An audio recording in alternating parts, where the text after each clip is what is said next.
a Q&A session. This event is going to run from 10 until 11:30, and we're hoping to have plenty of time at the end if people want to ask TJ any questions about child safeguarding or about the policy. So with all that, I think let's begin. And TJ, if we could start with you, would you like to kind of introduce yourself and just tell everyone a little bit about you and about your role, please? Yes, certainly. But thank you for inviting me to be part of the Insights event. I was shocked that anyone would be interested in policy frameworks. So I'm pleased that someone has attended, and other than the people I asked to attend, so I wasn't embarrassed. Yeah, like Louise said, my name's TJ Abrahams. I'm the HMPPS Senior Policy Lead for Child and Adult Safeguarding. I'm based in our London headquarters and within the national MAPPA team as well. My role, I guess, is mainly around leading on the safeguarding policy frameworks that we publish centrally across the organisation. And the role involves much more, but that's a snapshot of it. Yeah. That's brilliant. Thank you very much. So I think the first thing I wanted to ask you about was kind of a bit more of a personal question, and it's about why child safeguarding for you. You know, given that we've got so many different areas, so many different types of offending behaviour that you could specialise in. What was it about child safeguarding that made you really interested in specialising in that particular area? I think my interest was in policy first and foremost. I mean, I'm always told that frontline practitioners don't read policies and they generally don't have time to read them. And I know that to be quite true. But I guess I was that annoying colleague that read policies all the time, and as a manager, I was that manager who always tried to implement local policies that with the intention of making the job easier, and I always wanted to make a difference nationally within the organisation and do things to help the organisation improve practice. And I felt that policy allowed me to do that. I mean, child safeguarding is important, and I had experience in it, so I felt that the two combined was perhaps a perfect role for me. And I guess having been in the role for a couple of years now, I have developed a passion for it.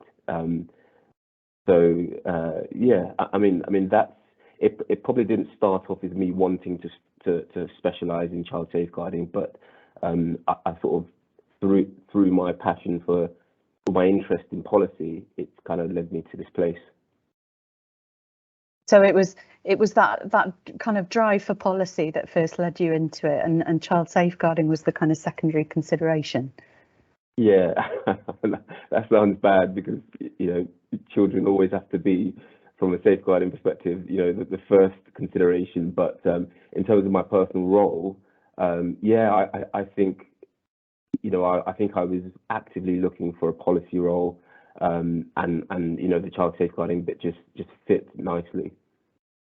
I think that's okay. I think sometimes it's good to admit that what really gets us going might be something that other people would say, oh, policy, I'd never thought of that, but I think that's good.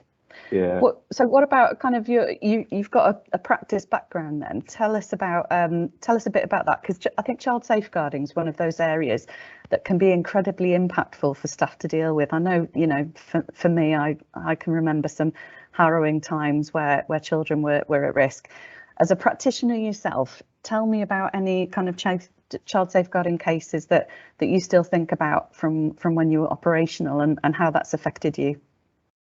That's a really good question. I mean, I've been a criminal justice practitioner in quite a few different roles, and that's sort of spread across public sector, private sector, third sector, prisons, probation, frontline, and more strategic roles.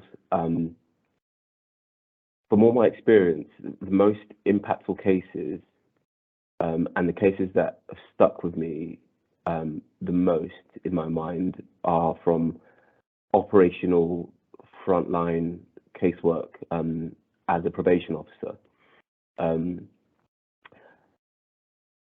I think for me, it's always the successes that I try to think about the most, and the cases where a child's been at risk and, you know, I've done my part and I've contributed to improved outcomes for that child, and, you know, the child is safe at the end of the day.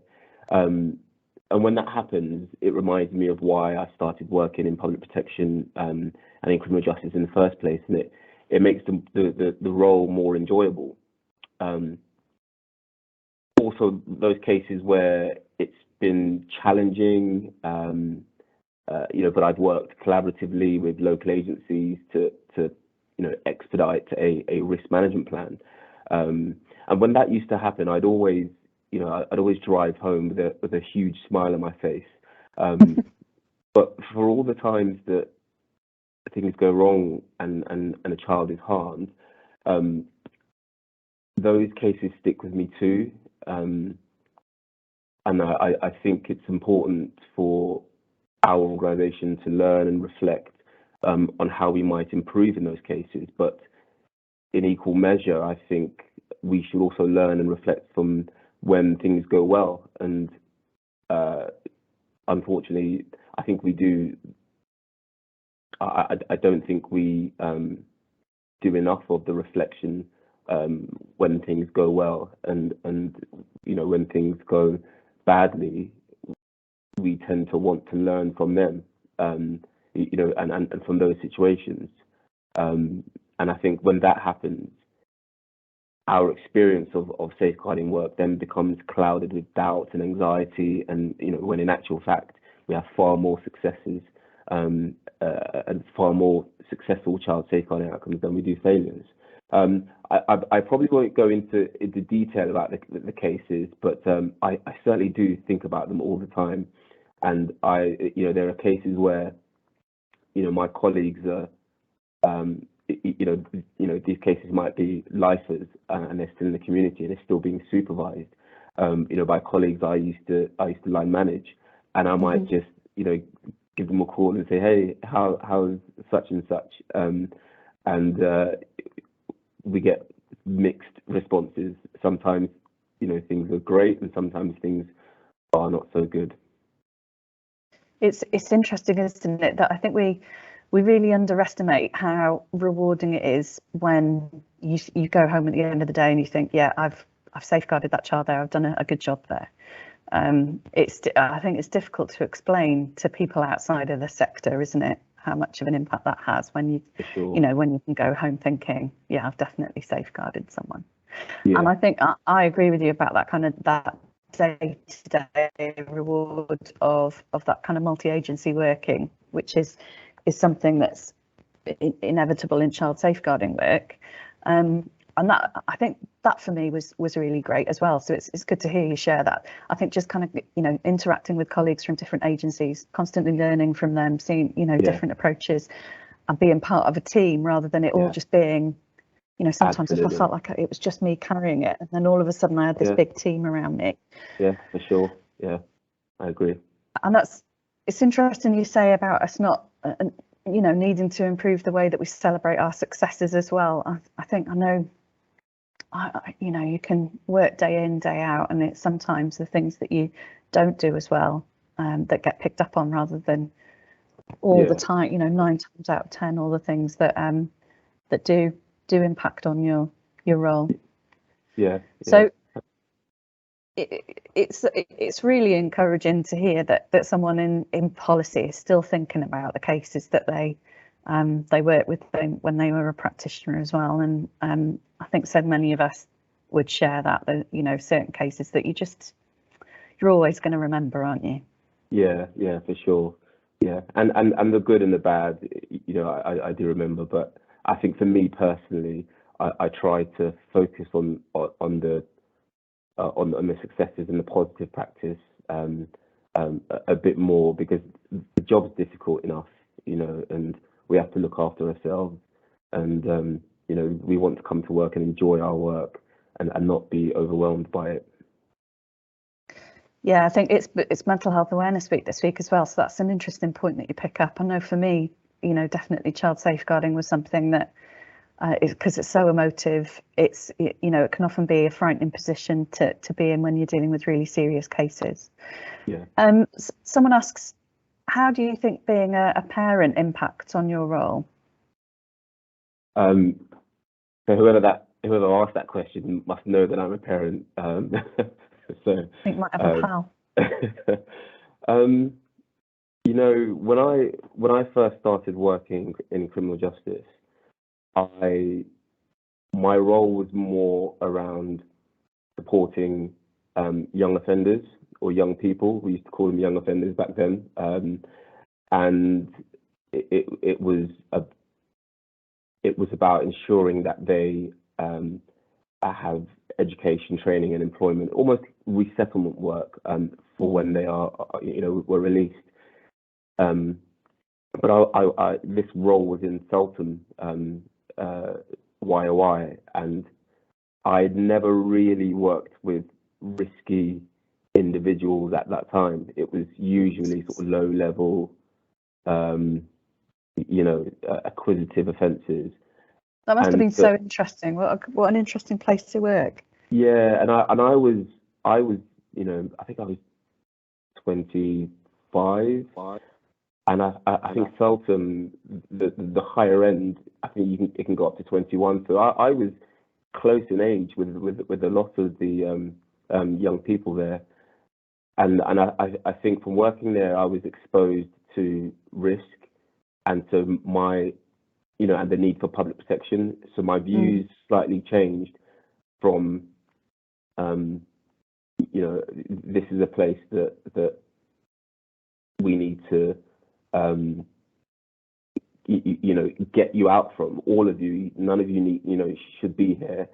To, okay, well, maybe some of you, need to be here. And, I think my views were slightly naive. And as I developed and I grew older, the sort of public protection role and mindset started to take over. And I think from there,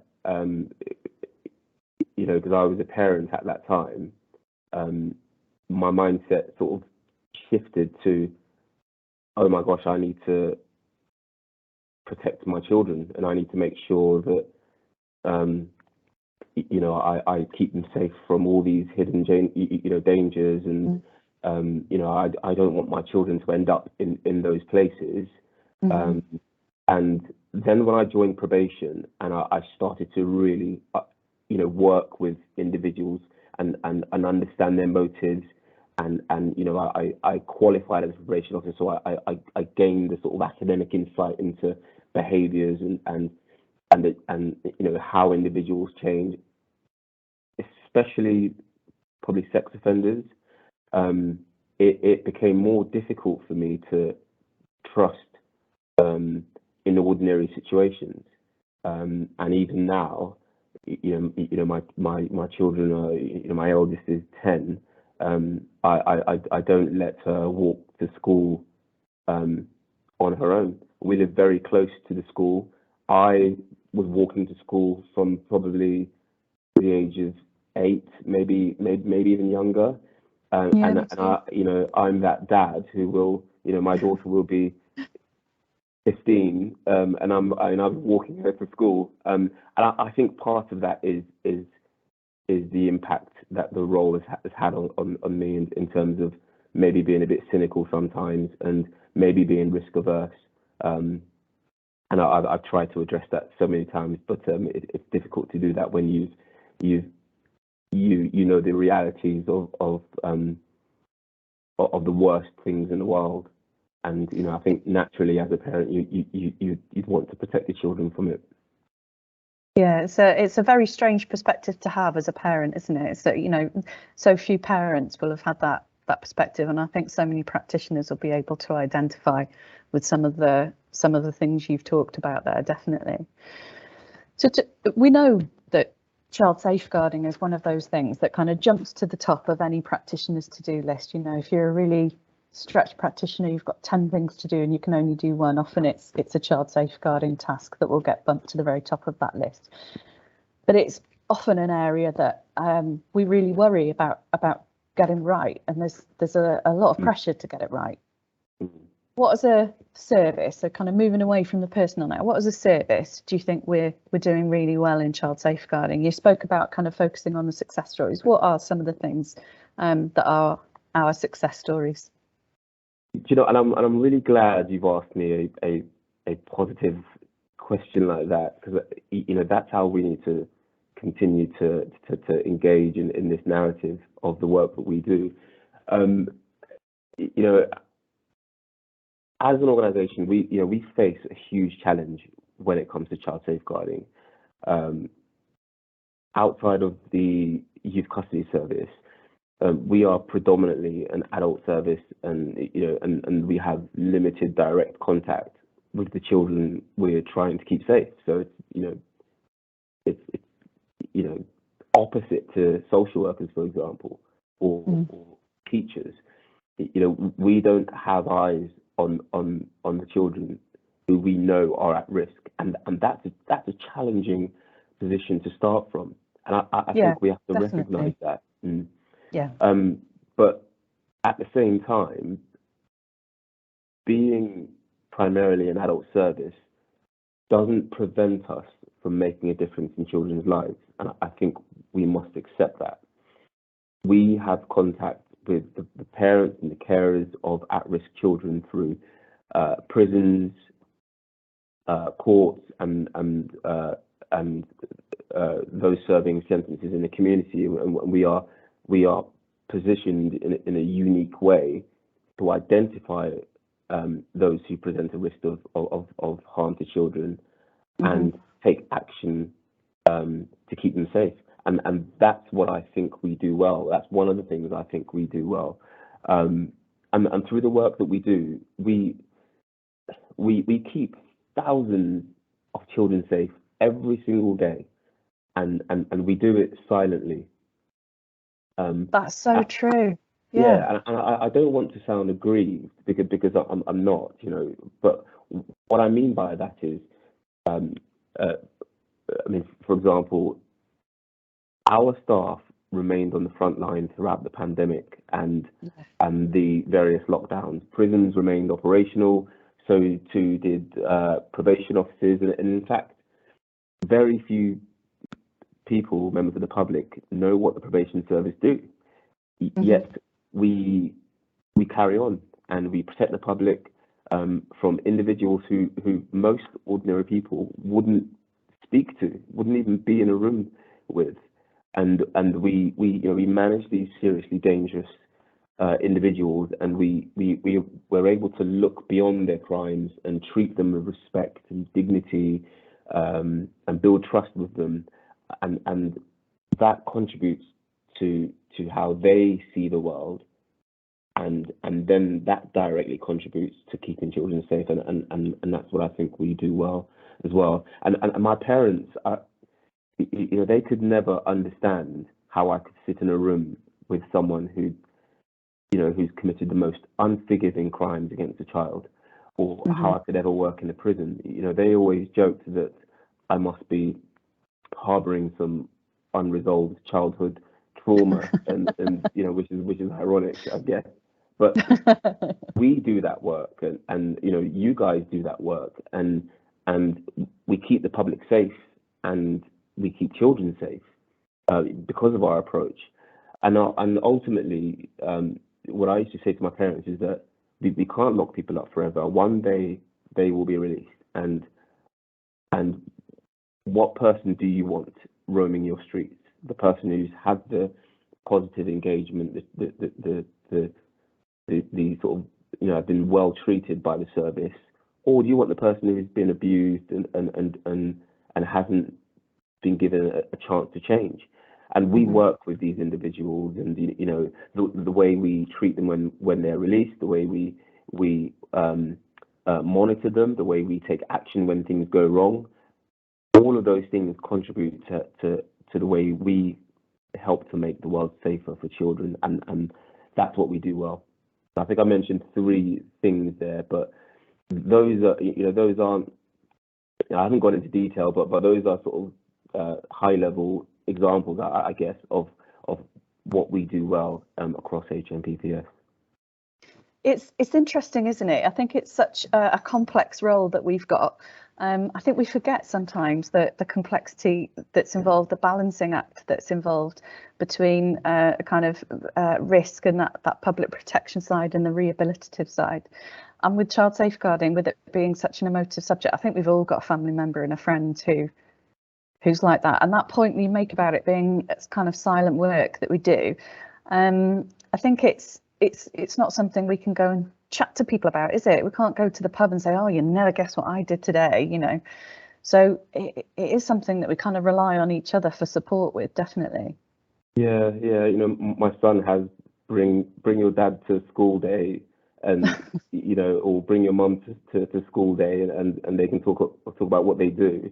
And you've got nurses and the police officers and firemen, and so I always decline those invites. But I hats off to prison and probation staff. We do our work silently and we do it well. Yes, definitely. So thinking about the new policy framework. So you said really driven by policy, can really see how policy can make a difference, but kind of conscious that staff at the moment are saying, hey, we don't have time to read that kind of thing. And I've seen so many policy docs over all my years in HMPPS, but I've never been involved in any policy departments myself. I don't know anything about kind of creating a policy. We've had this new child safeguarding policy framework, was published in January. It went live in March. TJ taught me through how it went from being someone says, hey, we need this policy framework, to now it being a finished product. Okay. So if you can, if that's not too big enough. I mean, so the process for developing a policy framework can be a drawn out one, especially if the subject matter is complex, high profile, and business critical for the organization. And child safeguarding is certainly all 3 of those things. And really no one person, department or team can write a policy framework alone.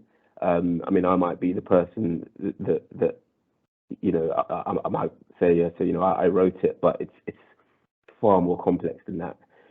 It requires an interdepartmental and even a multi-agency collaborative approach. It needs research. It needs a huge amount of consultation. When I got the role knowing that a new policy framework for child safeguarding needed to be written, and I knew that I needed to do that. You knew what you were getting yourself into. Yeah, exactly. And I started from a position of legislation, really. So what are we as an organisation legally required to do, and are we doing it? So asking myself those 2 questions, and then I then asked myself, what's the policy's purpose, and then asked what I personally thought staff needed from a policy framework. Mm-hmm. Then I looked at what we currently had, in, sort of policy wise, and what was good about it, what needed to improve. And then an important part of the process was the research piece. So I engaged with various interested parties, NSPCC, children's commissioners, local authorities, and any relevant agency in terms of child safeguarding, and that's basically weeks and months of reading and Teams meetings and telephone calls. I wrote it in a period where we were working from home every day, so it was a lot of it was Teams meetings and telephone calls. How did you feel about that? Kind of. I think I think it lent itself to being a bit more productive because it meant that I wasn't traveling and I could actually spend time reading and writing. Okay. Yeah. But you know, I basically went round speaking to HMPPS staff in different roles and grades and you know, different experience levels, from trainees to heads of departments, senior leaders, and then I basically wrote everything down, and you know, just writing and writing, and then you know, I would present what I had to my bosses at different intervals, and they would make comments and suggestions, and you know, at the beginning I felt that, you know, I would send them the work and then you know, they would basically rewrite it. So basically I quickly learned their expectations in terms of writing style, you know, writing in the active voice instead of the passive, and understanding what the demand was in terms of how a policy framework should be written. And then we would do that three-way process for as long as we needed to. It could be 10, 15 times, but we work to deadlines, and usually ones that, you know, we've given public undertakings, you know, to the ministers, or whoever, to get the policy framework done. So we do often have to work at pace until we have a final draft, and that's what happened with the Child Safeguarding Policy Framework. I then sent the final draft out for formal consultation, and that consultation process lasts for about a month, and that goes to hundreds of professionals across the organisation who have professional interest in the policy's completion, including trade unions and informal staff groups. And then when the comments came back, I would work on the policy framework again and maybe repeat that whole process until we have a final version ready for the governance stage and approval. And this governance stage is another complex process that I won't go through now, but there are certain assurances that I need to evidence before they would even consider publishing the policy framework. So resource-related tests, a family test, equality, diversity, equality, and inclusion test, data impact assessment, lots of other things. And then once all of this is done, I presented the final version to the governance board, and they basically reject it or approve it. And luckily, they approved it. And oh goodness, did you have a plan for if they were going to reject it? Did you have, you know, bottle of wine on standby and a well, I didn't have a plan for that actually, because I think I was so confident that in the final product, and that as a collective body we produced something of high quality. So I was expecting them to approve it, and they did, and I did have some wine that evening. But yeah, I mean, you know, and then it gets, you know, you decide a date that you want it published, and then you wake up in the morning and you go to the justice.gov website, or you Google Child Safeguarding Policy Framework, and there it is. So it's a really proud piece of work, not just for me, but for my bosses and our section. You know, we're doing some really good work, and you know, the Child Safeguarding Policy Framework was just part of it. And it sounds like it's a process that is different from just publishing something internal that only HMPPS staff are going to see, because it's public facing. Did that make a difference, kind of knowing that this wasn't just going to be something that only us would see? It was any member of the public could get it off the website. Yeah, absolutely. So you write it in a way, I mean, firstly, you write it in plain English so that, you know, I think someone said to me today, we have to write it, or last week, we have to write it in a way that a 9-year-old would be able to read. and that is, you know, really the way we want to go, because we need to make it understandable, not just for ourselves, but for members of the public and for the individuals we supervise. And that's really important. Definitely, and I think it can also take a bit of the pressure off trying to write something, you know, dead flowery and complicated, because it might, you know, you might think it makes you look dead clever when actually you're not getting your point across well enough. So yeah, I think keeping that plain English in mind is always really helpful. Yeah. So you had you mentioned there that, you know, you had to engage with lots of different groups. Fantastic to, you know, hear the NSPCC come up, but you mentioned some staff groups there. Tell me a little bit more about that. What staff groups kind of did you consult with, and what impact did they give? What was their feedback? I mean, so if anyone has read the policy framework, you'll get the sense that it's a modern policy framework and a very inclusive one. That you know, I think diversity and inclusion is a thread that runs throughout the document, and I sort of worked with my bosses to write it deliberately in a way that looked at things related to, for example, you know, how we safeguard Black and ethnic minorities, how we safeguard pregnant women, and you know, I when I submitted the first draft, I was quite proud of that, and you know, I thought, you know, I mean, you know, we looked at things like FGM as well, and cultural competency, and I thought, you know, this is I've really cracked it, and I wanted to write it in this way, and I've delivered it.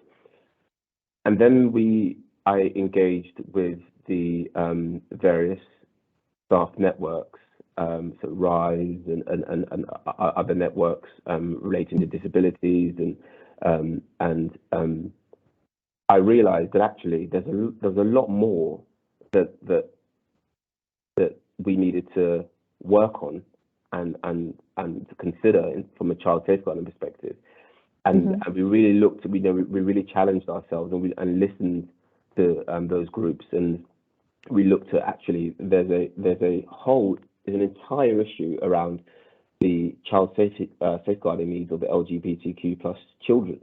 That you know, I mean, if you look at the suicide rates of children who identify as LGBTQ, they're disproportionate. You know, who identify as LGBTQ and commit suicide after they've disclosed, you know, who they are. And you know, we might work with the parents of these children.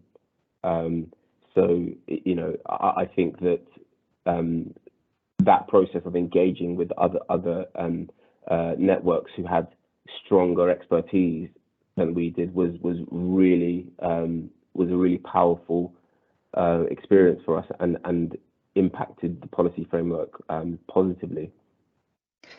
I think that point you raised about it being modern, that really does come across. It doesn't feel like an out of touch policy framework. It feels really refreshing, really up to date, and I think it's maybe the first time some of us will be talking about kind of specific issues around diversity and inclusion, like LGBTQ plus children, in a safeguarding way, in a, you know, kind of recognizing the impact that has on their well-being, on child safeguarding issues. Yeah, absolutely. So, and it's also the wider issue about how they're exposed to exploitation in a very nuanced way.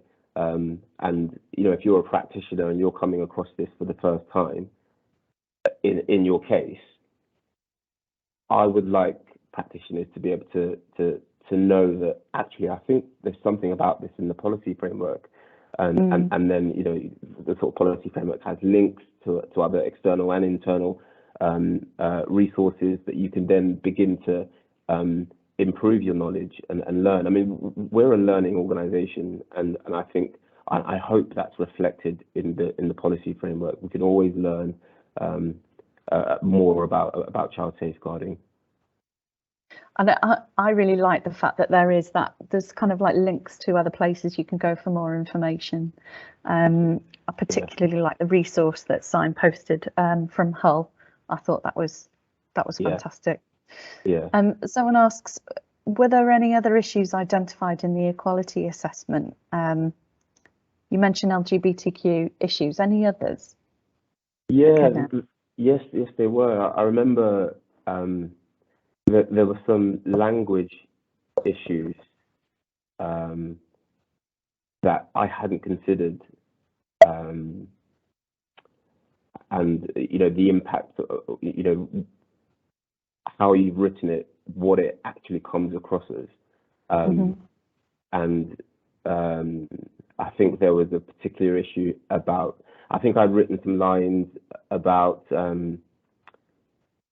parental child safeguarding risks, and the whole idea of sort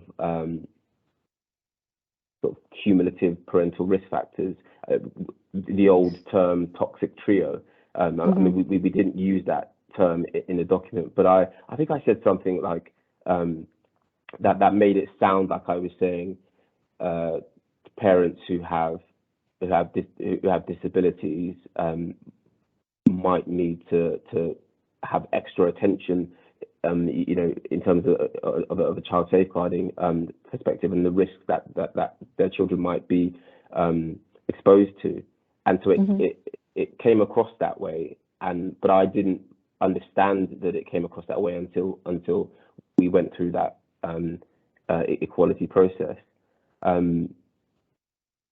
There were so many, and the equalities process is an ongoing process. So you start the process right at the beginning, and as you're writing, you're sort of making notes and evidencing who you're engaging with and how the policy framework is developing, but also how your mindset as a policymaker is developing.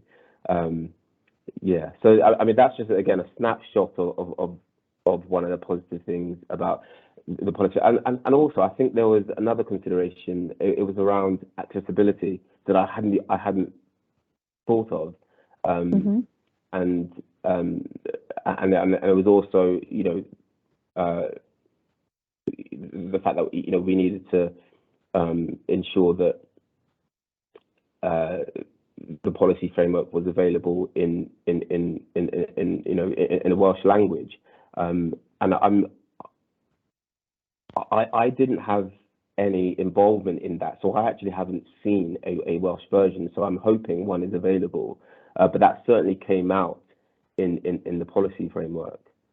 And I live in Wales, so Diane, diolch yn fawr, TJ, for you and the team considering that. I know that'll be really helpful to all the first language Welsh speaker practitioners in HMPPS. And I think it just goes to show what a specialism kind of diversity and inclusion is, and also the diligence and the level of detail you have to go to when you're developing a document like this. It sounds like it was a really mammoth undertaking, and it almost sounds like kind of line by line has been scrutinized from lots of different perspectives. Yeah, 100%. Yeah, and no policy framework is perfect, and we don't pretend that our policy framework is perfect, but we believe in it and we have faith in it, and we have confidence in it. But we've committed to reviewing the policy framework on an ongoing basis, not just at incremental points. So if policies change that affect the way we safeguard children, we will reflect that quickly within the policy framework. I think I'm seeing some questions around race and religion, and I mean, yes, we all of those things were covered in the policy framework as well. I mean, it's a legal requirement for us to do it as part of the Equality Act. Anyway, so if you read the policy framework, you will see that those issues are reflected 100%. And if they're not, please give us feedback, and we can learn from it. And I think that's a good point that we're kind of moving on to. We talked about kind of the point up until publication, but obviously we're not done now. It's now got to kind of be put into practice. And you spoke early on about what drove you into looking for a policy role in the first place, and it was about making a national difference and improving practice. However, we know we've got frontline staff under huge pressures at the moment. And, I think we talk about things like workload and resources and the reunification. We often forget the fact that we're just coming out of a global pandemic. How does this policy framework support those staff, our frontline staff, on a day-to-day basis? And look, that's an essential question. It's an important one. So the policy framework I think is a 64-page document, and it's split between 20 odd pages of mandatory actions, and that sets out what staff have to do as part of their safeguarding role, and this will include legal requirements as well. The rest of the document is guidance for practitioners, and the guidance is really helpful, and it's in place to support staff in their safeguarding casework. Given the size of the document, we don't expect staff to read it all in one go. Okay. We do expect that staff know the policy framework exists, and know how to access it, and are able to, within themselves, be clear on what mandatory requirements relate to their specific role. And what we hope is that staff use the document, use the policy framework as a reference document, and use it whenever they need it. And if staff use it in that way, they can actually save lots of their time. I mean, I'll give you one example, right? So, okay. One of the things that used to always take time from a child safeguarding perspective, when I was a probation officer, or even a manager sort of chairing MAPPAs, was that it took us ages to find the right children's services local authority team for the child that we were trying to safeguard, if the child lived in an area outside of our own. Okay. So, yes. So if you're if you're a probation practitioner in London, you've got 32 different boroughs, and you've got a child's name and their address. How do you know? How can you guarantee you've got the right children's services team? Do you just send emails to the first 4 that you think the child lives in, or is there a way of simplifying that process and guaranteeing you get the right one? And the policy framework highlights a government resource or a website that allows you to click to enter the child's postcode, and it will take you to the relevant child safeguarding team. It will provide their contact details, the out of hours contact details, the team's name, all this information that you need. And I think there are 355 local authorities across England and Wales, and I think 174 different children's services teams. So that's a mammoth task sometimes to find the right service. And the policy framework has things like that in there to make your life easier. So if you use it, you could save yourself some time. That sounds like a much needed kind of quick fix for something that could otherwise be a really inefficient fishing expedition. Often done when you're quite, you're quite worried, you're trying to find out some information. Yeah. So that it sounds like there's things in there to make kind of practitioners' lives easier and a bit quicker on the ground. It sounds like you had that in mind when you designed it.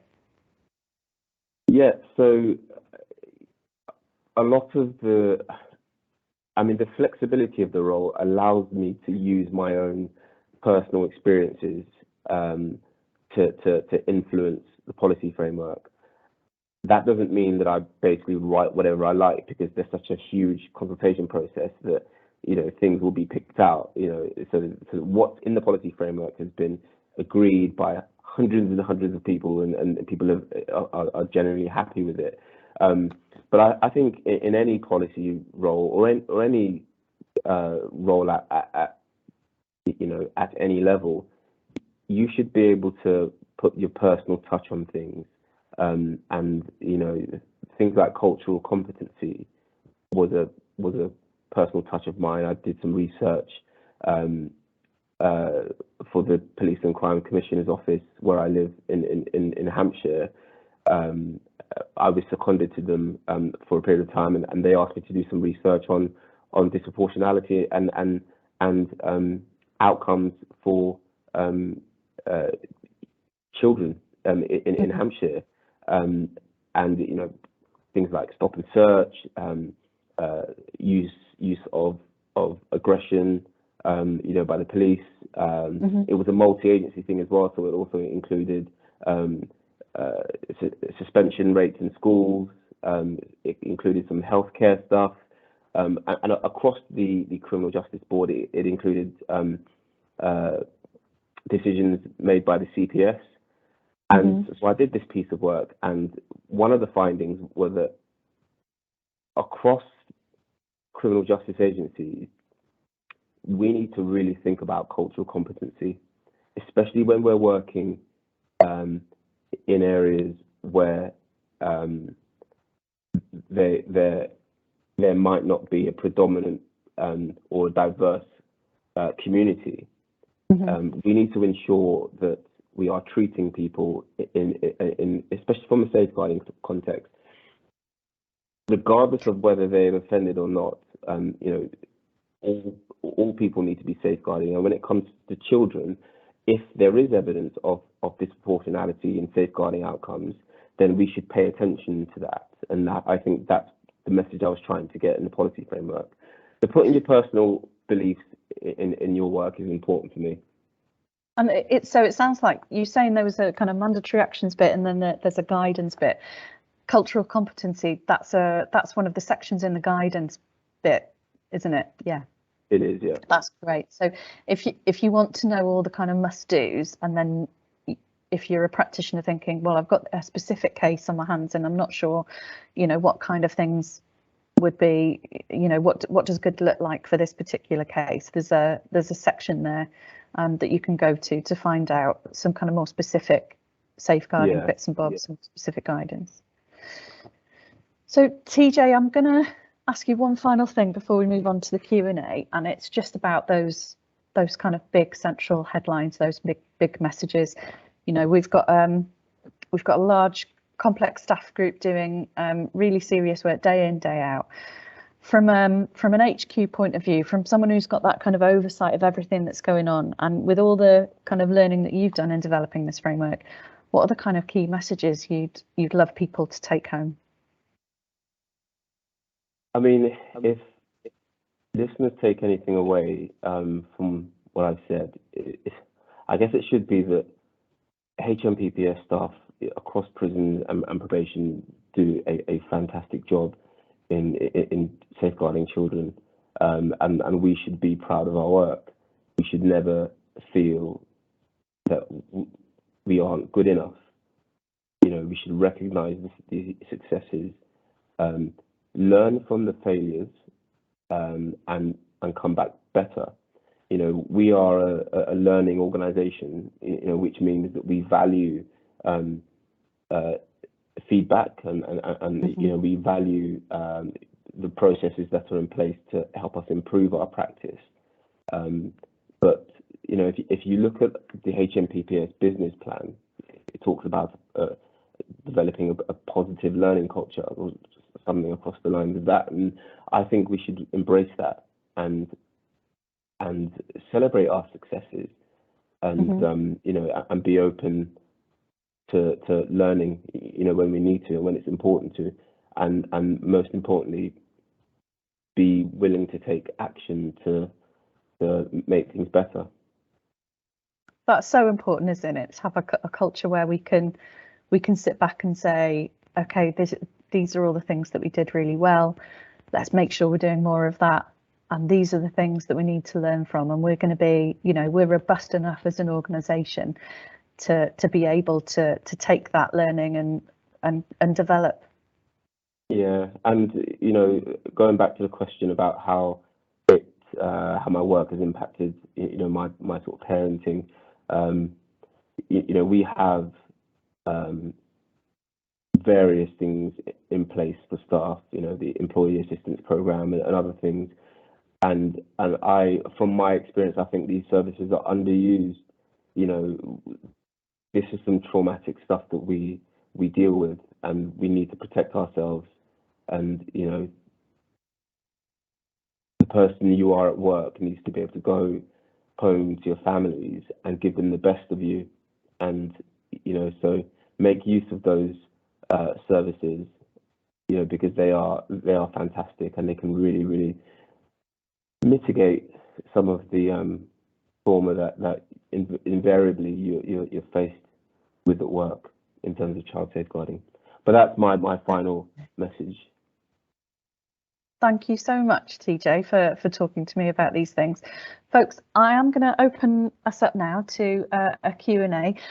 You're more than welcome to kind of stay on mute and on camera and just put your question in the chat, or, you know, if you want to, if you'd like to, more than happy for people to come off mute and come onto camera and ask any questions that you've got.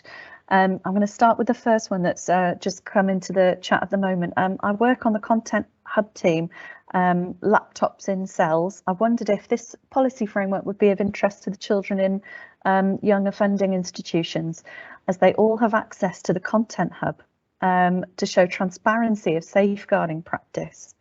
What do you think, TJ? Well, essentially anybody should be able to access the policy framework.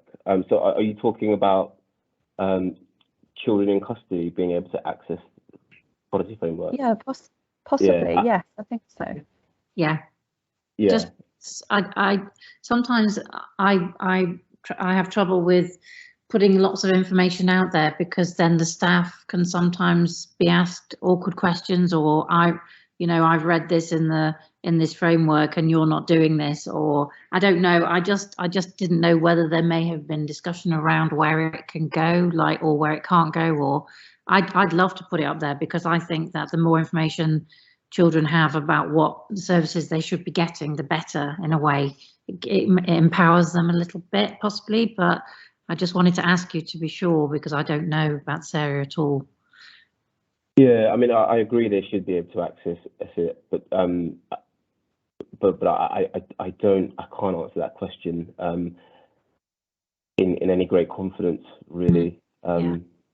I'll check with the YCS team and see what they think, because it is a bit of a big question. It's because it's what it leads to sometimes, but yes. Yeah, I mean, the policy framework in itself doesn't apply to YCS. I mean, the guidance and all those other things, you know, it can. There's useful stuff in there, but in terms of the mandatory actions, the YCS have, you know, HMPPS staff who work for YCS have to follow the YCS policies in terms of safeguarding. Okay, so that might be something that complicates it. I'll ask them and see. Thank you. That's really good. This has been fantastic for me. I didn't even know this was happening. It's great. Oh, You're very welcome. It's a lovely question as well about, you know, the importance of being transparent with the people that we work with, and, you know, being able to say to people that, this is the basis on which we work. That kind of sense of procedural justice and legitimacy is really key. We've got another question. How long, TJ, was the process from starting the very beginning to ask those questions of staff of different grades, etc., to the final approval of the policy? So when you hit publish, how long did it take? So from consultation to publication, or from the sort of jump?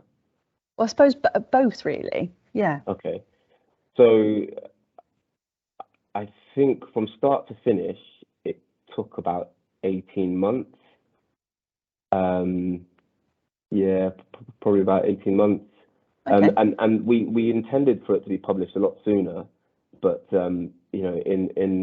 in policy, things happen and you're taken away to sort of deal with emergencies and other things, not sort of real-time public protection, life and death emergencies, but it might be that the Director General needs a sort of briefing, or ministers demand something, or legislation going through, and we need to put our attention to that, and then you're sort of taken away from the policy framework for a bit of time. But I think start to finish, it was 18 months. Okay. The informal consultation period, that was just ongoing. It was just months and months and months. I'd listen to anyone that wanted to talk and wanted to have a viewpoint of the policy framework. And then there's the formal consultation period, which was, I think it's 4 weeks. I think it's a month. I think that's sort of enshrined in that process. It has to be that period. But then people missed the deadline. Essential people missed the deadline as well. So then I had to say, okay, well, you've got a further 2 weeks. And I remember, I think it was maybe 3 weeks before publication. One department said, "Oh, we didn't know that, we weren't invited," and they were, and so then I had to give them time to consult as well, which is, and I don't begrudge it, because actually they contributed some really important stuff. So yeah, you've got to be committed to consult over and over again, and then you'll publish, and someone might say, we weren't consulted, and the way we're approaching it is that we can still continue with that ongoing consultation process, and when we do review the policy framework, we can take those views into account. Yeah, but it sounds, it's come across really strongly to me today that you're really open to hearing from people. You're not worried about receiving feedback. It's not always the most pleasant part of the job, but you seem really committed to kind of receiving that feedback. It's really refreshing to hear. Someone asks, can you say something about what you've done to support implementation of the policy framework? Okay, is that a prison person or a probation person? I think that might be an HQ person. Okay. Okay. I mean, we have we've developed 2 separate working groups, so one for prisons and one for probation, to implement the policy framework across the organisation. I must say the probation implementation group is further ahead than the prison group, and there are various reasons for that. But we've worked with, again, this is a very inclusive department, and we collaborate whenever we can. So we've worked with EPSIG, so EPSIG are the Effective Practice Service Improvement Group. Is that right? Yeah. So and they've done some fantastic work to develop products for local probation delivery units to take to their teams and spread the word about the policy framework and disseminate it, and they've produced a briefing pack. So if you're an SPO, if you're a PDU head, whatever, you can deliver that to your teams, and I think it's a 10-minute presentation, so you can deliver that in team briefings or team meetings, whatever.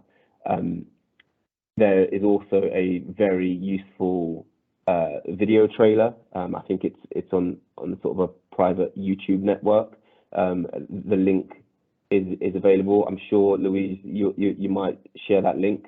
But again, yeah, I think that's a 3-minute video that breaks the policy framework down very, very quickly, you know, and you know, that's beneficial for busy practitioners to be able to just click a button, listen to it for 3 minutes, and that tells them what's in the policy framework, that, you know, that there is a policy framework, and how it can help them and support them in their role. And there are other things, you know, I get about virtually using Teams. I go to PDUs and I deliver at you know, MAPPA SMBs. I did one yesterday, basically highlighting that, you know, we have a policy framework here, and it's out there. I speak to practitioners, I speak to QDOs. I spoke to one last week who said that you know, she asked me permission if she can develop a briefing for her area, and you know, I said, you know, you really don't have to use, you know, ask for permission.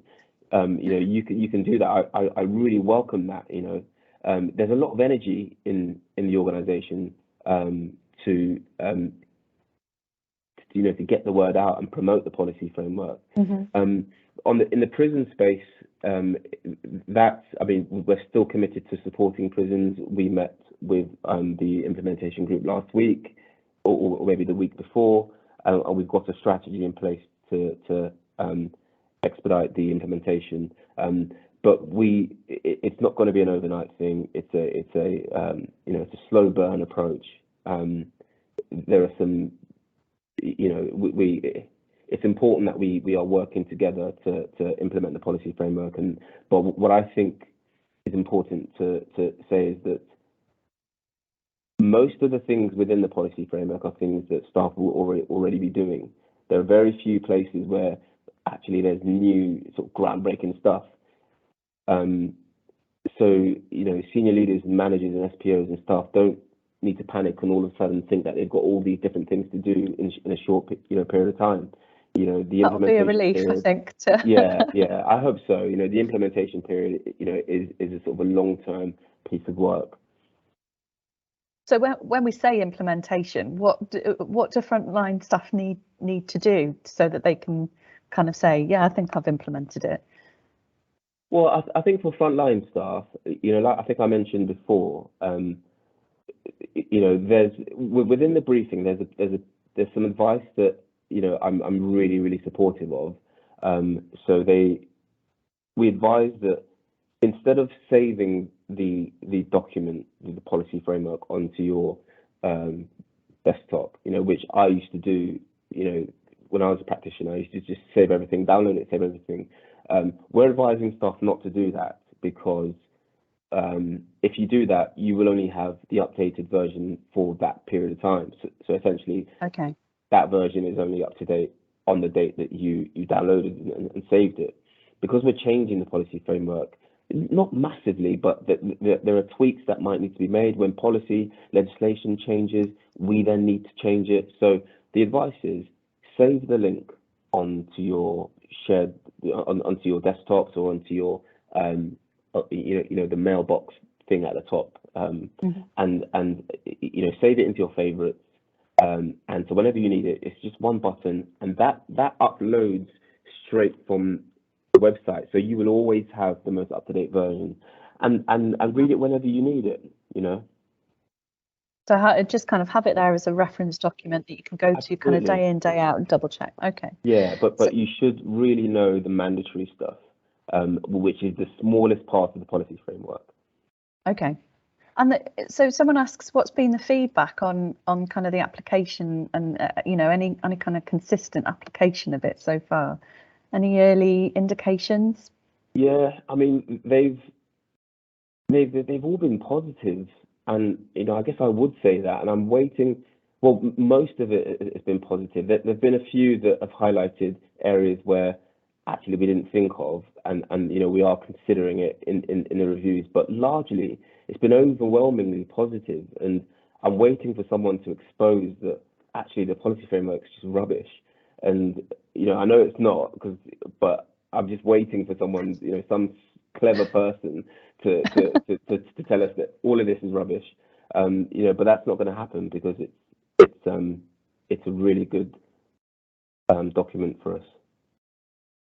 And TJ, someone says, can you say something about the Think Child campaign? Tell us about that.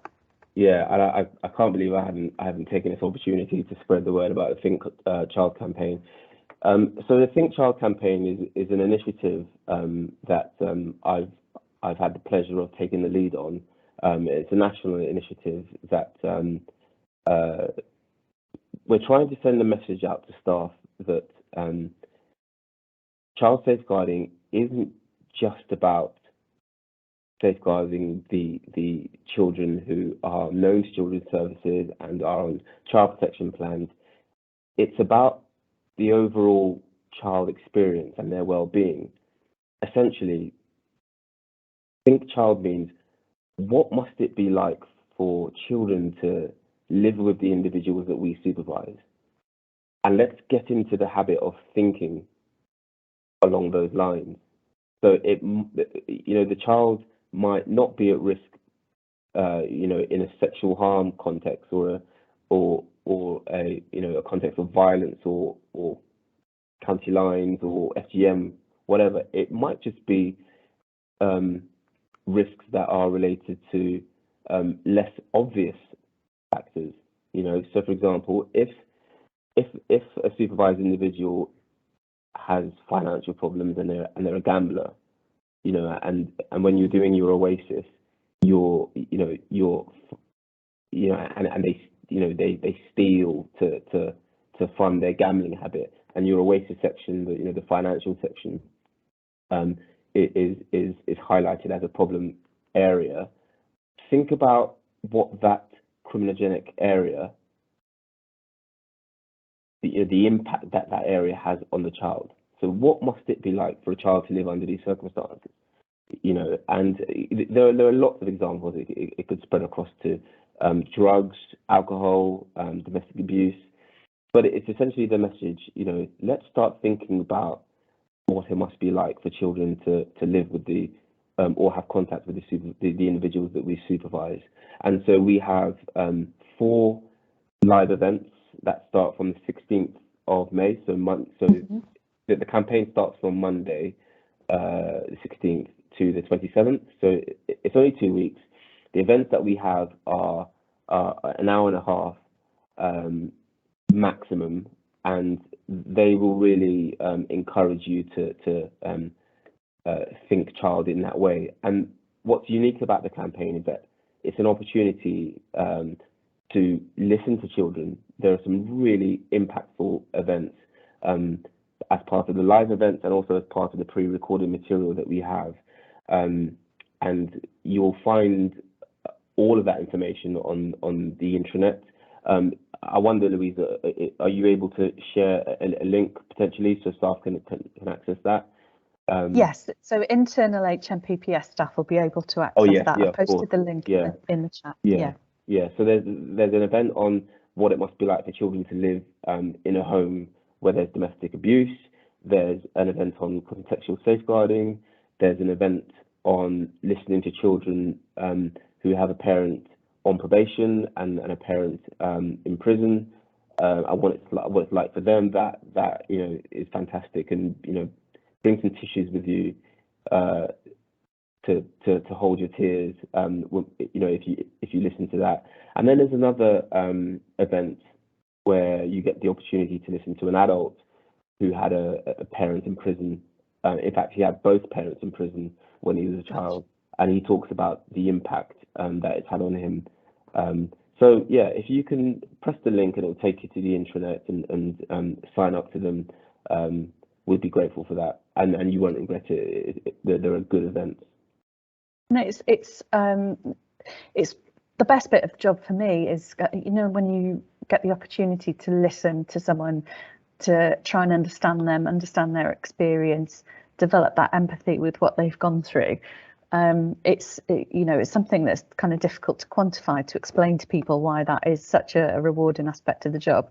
So it's fantastic that those events are geared towards that, towards the the emotional side of what we do, that lived experience, and kind of getting access to voices that are difficult for us to hear firsthand because of that unique position that we hold. So that's really interesting. TJ, someone asks, which areas are not considered within policy application consistency that you mentioned? I'm not quite sure what the question is about. Is that about possibly what's not considered in the policy, whether there were any things that had to be left out, maybe? Hi. Oh, thank you. Hello there.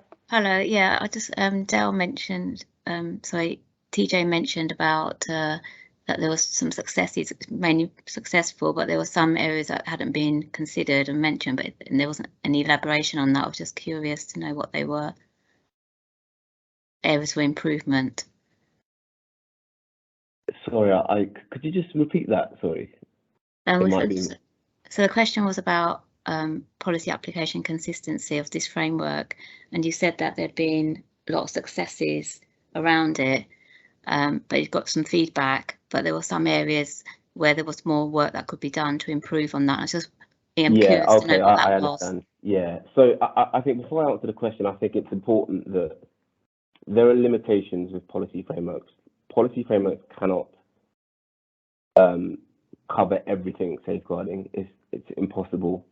And actually, to give you some context, my first draft was probably about 80 something pages, and because we're constantly being told, rightly so, that we need to, staff won't read a large document like that. It needs to be focused. So through consultations and working with my bosses on the policy framework, we were able to streamline it and narrow it down. But one piece of feedback that I got was around the training requirements for private sector prisons. And in private sector prisons, a lot of their sort of level 1 training, they commission themselves or they deliver themselves, and there was nothing in the policy framework, and there still isn't anything in the policy framework about whether actually private sector prisons can deliver their own level 1 training, or whether they all have to access the training that's on My Learning, on the My Learning platform. So that's one of the areas that we'll be looking at to see if we can clarify and make clear. So it sounds like you're still kind of double checking. It sounds like this isn't a document that once we've kind of pressed publish, that's it. It's forgotten about, and you're on something else. Okay. Which is why you have to access the link instead of download the document and save the document. Yeah. Okay, thank you. Thank you very much for your question. Folks, any other questions? You've got a senior policy lead here. If there's any questions you want to ask, either about child safeguarding or about policy or working in HQ, please take the opportunity.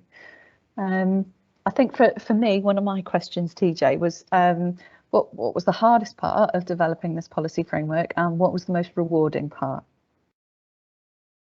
The hardest part was ensuring that I was always writing in the active voice, and because I didn't realize how passive I was in my writing until I started this process, and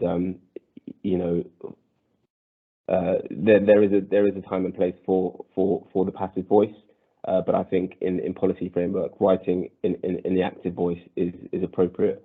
And I think the other hardest thing was being able to evidence to everyone that I'd listened to them, and I'd taken their feedback and I'd implemented it in some way, because that was impossible because so many people had conflicting approaches and ideas.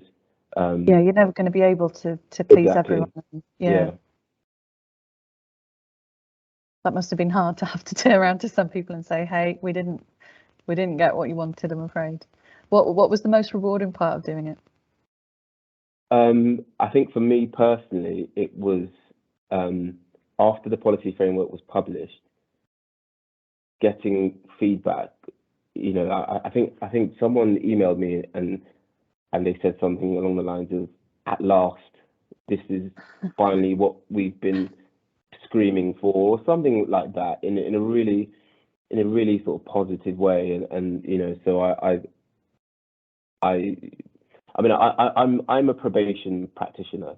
Firstly, you know, I'm not a sort of, you know, I'm not a sort of civil servant who, you know, I identify with practice.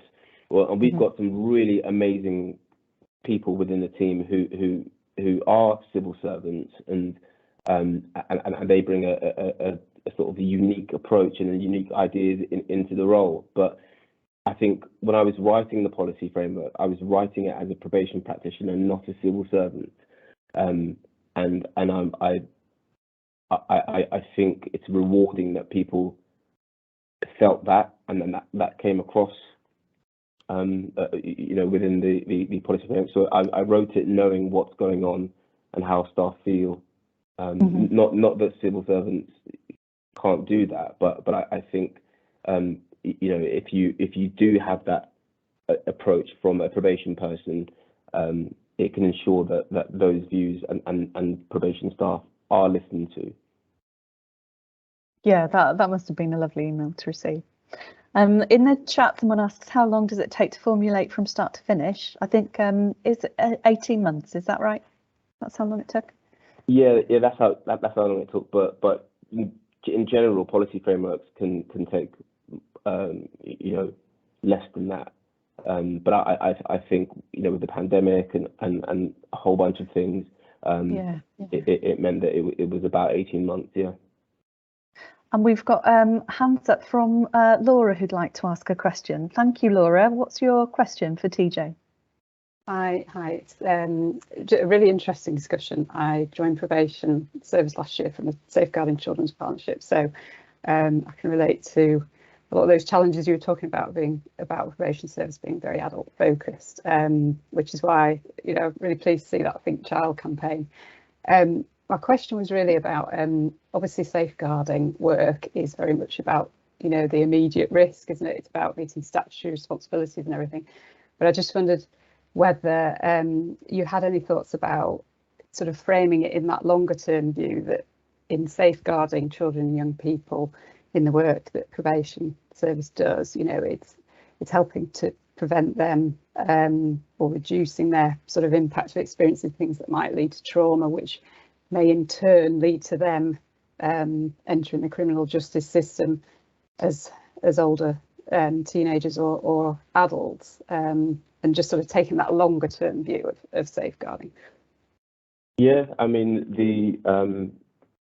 it's really interesting you say that, you know, because I know there's you know, the farmer reviews talk about the likelihood of children who have parents in prison and them following their parents into prison, and then, you know, offending themselves.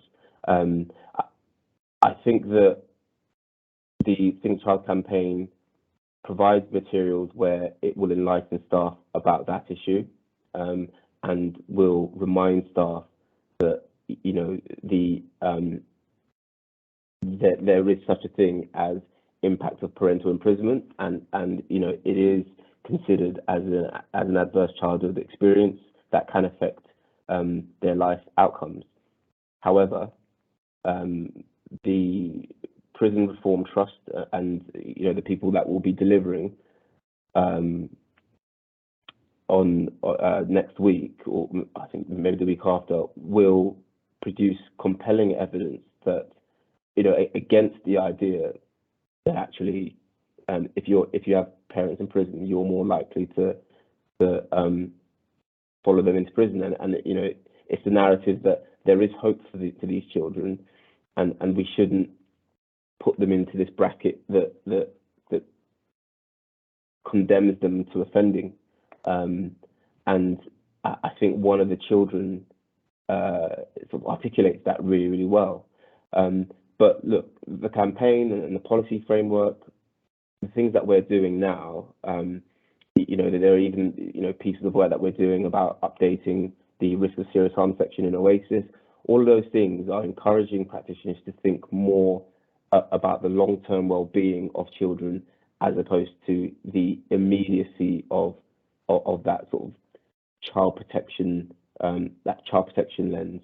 This is about, it's more than child protection. This is about child, you know, welfare and well-being. It's about early help. You know, it's not just child protection conferences and you know, can we put all these things in place? It might just be about access to universal services, you know, and ensuring that child is you know, not a victim of social exclusion, and that they, you know, and that's where we work with our partners, you know. So we might identify a particular need, an early help related need, and work with local organisations to maybe get the child a library card or a, you know, access to a swimming pool, you know, that they might not otherwise have had. And that's not the specific role of a probation practitioner, but I believe, as you know, the role is about looking at the wider welfare and working with our partners to ensure that children have better life outcomes. So yeah, I mean, if you read the policy framework, that's a theme that runs throughout it, and I hope it impacts the way child work and practitioners work. Sorry. Oh, thank you. Thanks. Thank you. That's such a great question. It's so easy to focus on the, you know, those really obvious immediate dangers to children, but I think it's the, you know, the very fact that they're small people growing means that those longer term developmental issues are so important to take into account as well. Those cumulative impacts of all the little small things. Yeah. I'm going to do one final question, I think, TJ. Someone says, how often is the policy framework to be reviewed? And if there are changes to be made, how are these circulated to staff? Such a great question. We know that staff are, you know, get a lot of communication thrown at them. Yeah, so, and that's, so if we commit to reviewing the policy framework, we will, the process, you know, requires us to share the document and consult with a range of different departments and senior leaders. So usually it's disseminated through them, because it's virtually impossible to send it out to individual members of staff, and you know, and so the hope is that by disseminating it to the, you know, heads of product protection, the PDU heads, the governors, it will then find its way to frontline staff who, if they're interested, can, you know, certainly would welcome their feedback. And there's probably more we could do. You know, we could maybe hold consultation forums and make sure we have representation from a wide range of groups. But I have to say, though, that during the consultation period, especially the informal consultation period, I spoke to a range of staff and practitioners, you know, from trainees to senior leaders, but it's just virtually impossible to cover everyone in the organisation. Thank you so much. So there's work to come down the road, and it sounds like there's some kind of aspirational stuff there about staff engagement. Well, TJ, thank you so much for giving your time this morning, and thank you to everyone who's come along this morning and asked questions. I'm hopeful that it's been insightful, both in terms of kind of child safeguarding, but also what it takes to develop a policy and get that out to staff. I'd absolutely encourage everyone to look at the Think Child events, attend some, Think about discussions you could use in team meetings or with any staff that you supervise about some of the questions raised in those events, and obviously just encourage everyone to save the link for that child safeguarding policy framework. If anyone's got any queries about how they can do that, please give us a shout. You can pop your question in the chat and we'll come back to you later today. No problem at all. TJ, anything else you want to say at the end of this session? No, I've spoken too much. Thank you guys, and have a great rest of the day. Thank you ever so much, everyone. Take care, all. Bye bye now.